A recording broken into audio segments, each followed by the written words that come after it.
costumo dizer, metanoia é uma transformação. Para que haja uma transformação, é necessário passar um processo. Tá. Só vive uma metanoia, só vive uma transformação quem se expõe ao processo. Tá. Se você não se expõe ao processo com medo de se ferir, de se machucar, de se lesionar, você nunca vai alcançar essa nova mentalidade. Você nunca vai alcançar objetivos que você traçou. Você precisa se expor. Um grande defeito da nossa geração é que a nossa geração se expõe pouco. Até mesmo quando se trata de cristianismo. Porque a gente vê pessoas que elas alcançaram a salvação através do dom gratuito de Cristo, entenderam isso e elas estacionam. E elas começam a se proteger, quando na verdade o propósito do evangelho é se expor. Uhum. Quando foi o ápice do ministério de Cristo? Quando ele se expôs na cruz do Calvário. Uhum. Você entende? Então, o evangelho, ele é expor. O cristianismo é você se expor, é você se deixar ferir, é você se deixar machucar, né? Eu vi o Paulo Borges dizendo isso, e é muito louco isso aqui. O pão guardado, ele corre o risco de se perder, Uhum. de estragar. Mas o pão que está exposto sobre a mesa, alguém pode se alimentar dele. Pô, Marcelo, mas vai comer o pão. O pão que saciou a fome de alguém, ele cumpriu o seu propósito. Uhum. Você entende? Então, às vezes é melhor você deixar, você se expor e ser machucado, ser moído, né? Para que outras pessoas possam ser abençoadas e você alcance o seu objetivo, do que você se guardar, se proteger, não ousar novos caminhos. Uhum. É necessário você passar por esse processo. Então, eu acredito que esses processos que você vai enfrentando, vai gerando metanoia, vai gerando essa transformação, vai gerando essa mudança em você, você vai se tornando um cara que tem mais bagagem, você vai se tornando um cara com mais experiência para você lidar com N situações. Então, é o exemplo que eu citei aqui do pão. O pão que você se alimenta, ele já cumpriu o propósito dele. O pão que foi mastigado, ele cumpriu o propósito. Então, o propósito nosso é se expor, cara. A gente precisa se expor. Você precisa estar disposto a ser ferido, a ser machucado, a muitas das vezes ter alguém apontando o dedo na sua cara e dizer, mano, você não vai pra lugar nenhum. Uhum. Que foi o que aconteceu comigo. Teve um episódio na barbearia que eu saí de lá, assim, cara, chorando. Chorando, sabe? Ó, pra você ter ideia. Posso contar a história? Fica à Dá tempo? vontade. Tá. Eu já cortava bem. Peraí, só não pode contar antes do pessoal agora pegar aí Boa. o botãozinho aí de compartilhar. Compartilha com os barbeiros, com os cabeleireiros. Agora a gente vai fazer um... Como é que a gente podia dar o nome aqui agora dessa... Workshop. Compartilha com o máximo de pessoas aí que você puder, que ele vai contar essa história aí de como é que foi ele sair da barbearia chorando. Cara, foi muito louco esse processo. Porque, tipo assim, eu não cortava mal nessa época, tá? Confesso. Assim, se eu fosse muito, muito, muito ruim, beleza, eu ia entender, né? Mas eu já cortava mais ou menos, né? Já arranhava ali. E chegou um cara pra cortar na barbearia. E aí ele chegou e falou assim pro Cláudio, pro Bibo, que era o barbeiro mais experiente.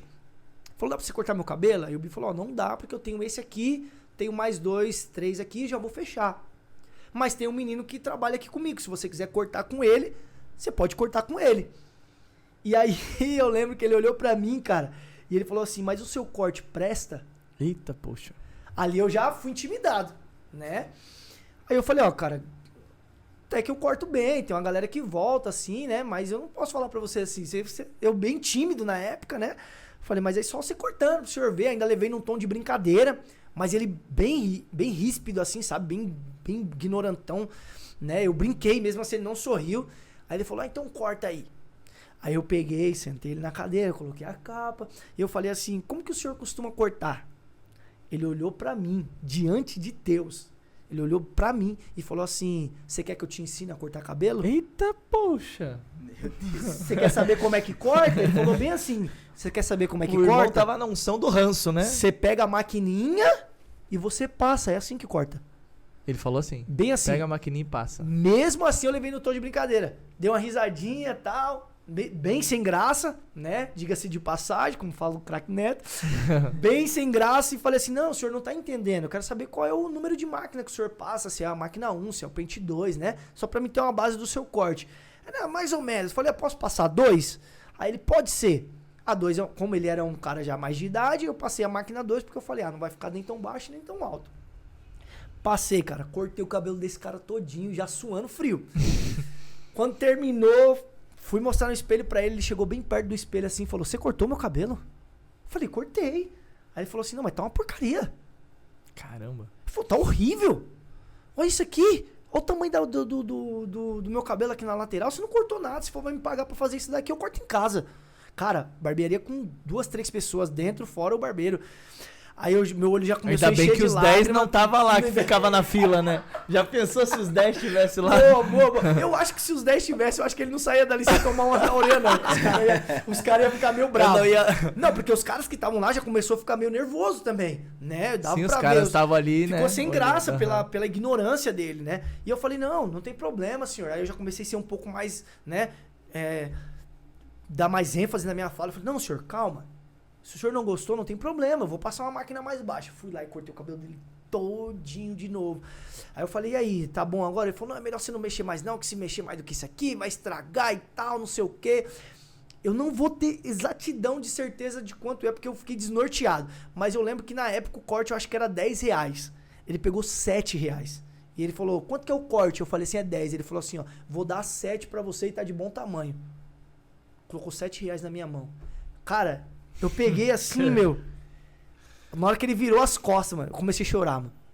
Comecei a chorar. Eu lembro que aí depois começou a chegar alguns amigos, né? Mas por que você tá chorando? Eu expliquei. Aí os caras queriam ir lá e queriam, né, tirar satisfação com ele. Eu falei, não precisa, mano, tá tranquilo e tal. Fui pra casa muito, muito triste. Então foi um processo. É o que eu falei. Se a pessoa ela tem medo de se expor a esse processo, com medo de se ferir, de se machucar, ela nunca vai mudar. Ela nunca vai ser alguém melhor. Então, por mais que me feriu, por mais que me machucou, por mais que me doeu dentro de mim, eu quis mudança. É isso aí, turma. E esse é apenas um trechinho do episódio completo do podcast Espiritualmente, que você pode encontrar aqui no link dessa descrição para assistir quando quiser. Então, curte, comenta e compartilha com toda a sua família espiritualmente para abençoar a sua vida.